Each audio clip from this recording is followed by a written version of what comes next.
2편. 문 나라들아 웬 소란이냐, 문 민족들아 웬 흉계냐. 땅의 두목들이 권력 투쟁을 벌이고 선동가와 대표자들이 모여 정상회담을 여는구나.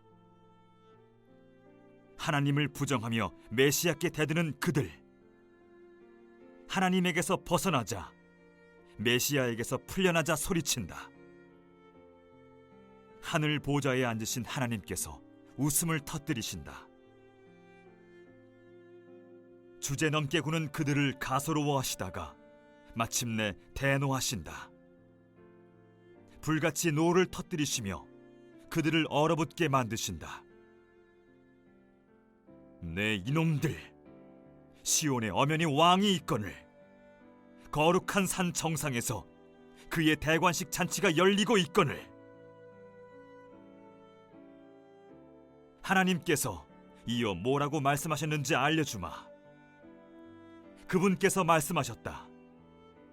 너는 내 아들, 오늘은 네 생일이다. 원하는 것이 있느냐 말만 하여라. 나라들을 선물로 주랴, 대륙들을 상으로 주랴.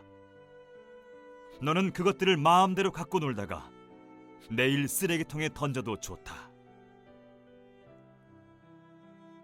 그러니 왕들아, 이 역당들아, 머리가 있으면 생각을 하여라. 건방 떠는 통치자들아, 교훈을 새겨라. 하나님을 흠모하며 그분께 경배하여라. 두려워 떨며 찬양하여라. 메시아께 입맞추어라. 네 목숨이 경각에 달렸다. 그분의 노가 터지기 일보 직전이다. 그러나 하나님께 필사적으로 달아나는 이들은 결코 후회하지 않을 터.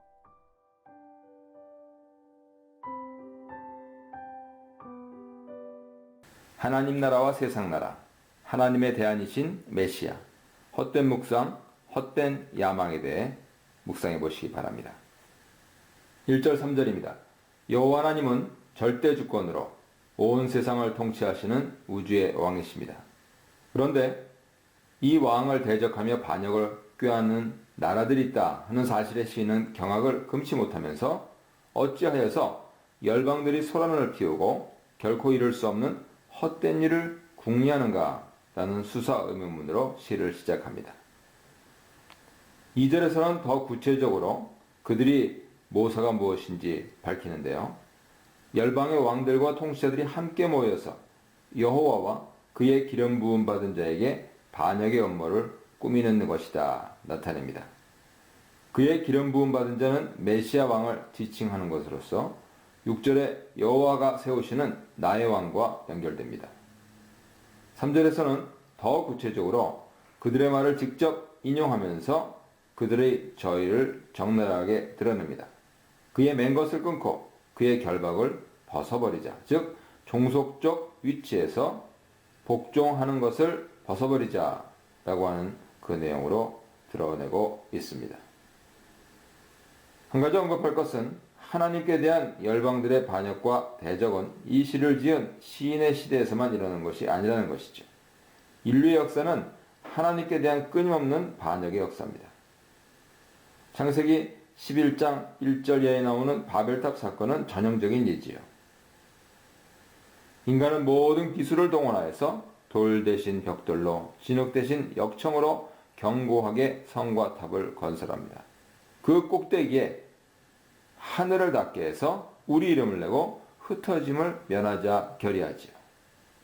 그 요지는 하나님을 의존하거나 하나님 명령을 따르는 것이 아니라 인간의 힘과 방법으로 인간을 위하여 인간 스스로 통치하는 세상 나라를 세우자는 것입니다. 인간 본성의 핵심이 하나님을 떠나서 자기 스스로 통제하고 다스리기 원하는 자기 중심적이고 자기 통제적인 것임을 보여주는 것이죠. 성경은 이것이 인간의 본성, 나아가 죄성의 본질이라 밝힙니다. 4절로 6절입니다. 고대 하늘이 하나님 영역이고 땅은 인간의 영역이다 라고 얘기했습니다. 하늘에 계신 이는 하나님의 초월성을 강조하지요. 하늘 보좌에 앉으시니로 번역할 수도 있는데요. 역시 우주의 왕으로 좌정하시고 만물을 통치하시는 여호와의 통치를 함축합니다. 하늘 보좌에 좌정하신 왕, 진정한 왕, 절대 주권을 가진 왕 중의 왕이 반역 음모를 꾸미는 열방들의 어리석음에 대해 가스러워 웃으십니다. 그때는 마침내죠. 여호와의 웃음이 분노로, 비웃음이 두렵게 함으로 바뀌면서 하나님이 반역하는 열방에 대해 말씀하십니다. 이때 여호와께서 멸망 심판을 선언할 것이라 기대할 수 있습니다. 그러나 심판 선언 이전에 하나님이 내가 나의 왕을 내 거룩한 산 시온에 세웠다 말씀하십니다. 나의 왕은 하나님 통치를 지상에서 대리할 왕, 앞서 2절에서 언급한 그의 기름 부음 받은 자 메시아 왕입니다. 이처럼 메시아 왕은 지상에서 하나님의 대리 통치자입니다. 시온은 예루살렘의 신학적 이름이고요. 하나님의 지상 보좌가 있어 땅끝까지 미치는 하나님 통치가 나오는 것입니다. 여호와께서는 시온을 거처로 선택하셨고 이곳에 그가 선택하신 메시아 왕을 세우셨습니다. 이스라엘 역사 속에서 시온에 세운 여호와의 메시아 왕은 다윗입니다. 사무엘하 7장 4절 이하를 참조하세요. 다윗 왕의 통치는 여호와의 지상 통치의 현현입니다. 시온에 다윗 왕을 세우셨음을 선언하신 것은 열방들에게 하나님 통치를 알리며 한 번 더 그들에게 생명을 회복하는 기회를 주시려는 것입니다. 7절로 9절입니다. 시편 2편이 독특하면서 생생하게 의미가 전달되는 것은 열방들의 말, 여호와의 말씀, 메시아 왕의 말씀이 직접 화법으로 표현되기 때문이죠. 7절 상반절에서 메시아 왕이 자신의 목소리로 하나님이 하신 명령을 전한다고 말하면서 하반절에서 메시아 왕이 하나님 말씀을 직접 인용합니다.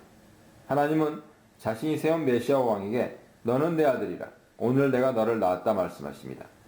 이 말씀은 하나님께서 다윗에게 주신 언약 내용으로 사무엘하 7장 14절에 나는 그에게 아버지가 되고 그는 내게 아들이 되리니 라는 말씀을 배경으로 합니다. 다윗 계통의 왕은 언약 관계에 기초하여서 하나님 아들로 입양되어 하나님의 상속자로서 유업을 이어받고 하나님의 지상 통치 대리자로 서게 됩니다. 다윗 언약을 근간으로 하는 여호와의 명령은 다윗 계통 왕의 권위의 기초가 되고 통치의 합법성, 정당성을 뒷받침해 주죠. 하나님은 자신이 세운 다윗 왕에게 내게 구하라고 하신 후에 열방과 땅끝까지 온 세상을 기업으로 주시겠다 약속하십니다. 다윗 왕은 하나님의 온 세상 통치권을 부여받았습니다. 다윗 왕에게 복종하지 않는 자들은 곧 여호와께 복종하지 않는 것이고 심판을 당하게 될 것입니다.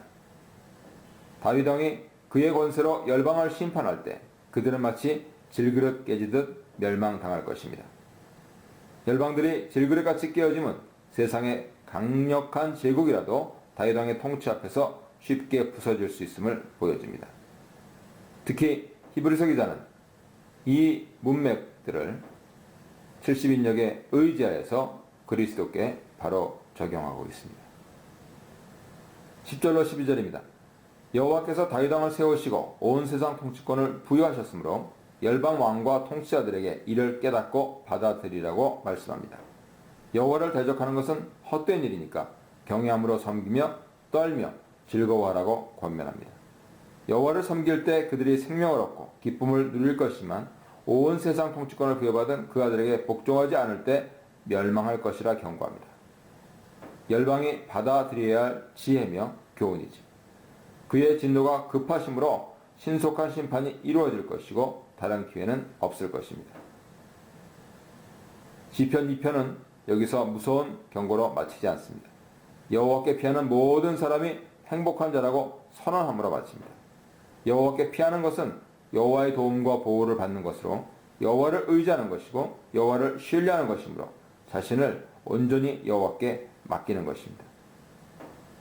시편 1편 1절에서 언급된 복 있는 자가 시편 2편 12절에서 다시 언급됩니다. 세상 왕들과 통치자들도 시편 1편에 복 있는 자가 되도록 초청받고 있는 것입니다. 어서 오십시오.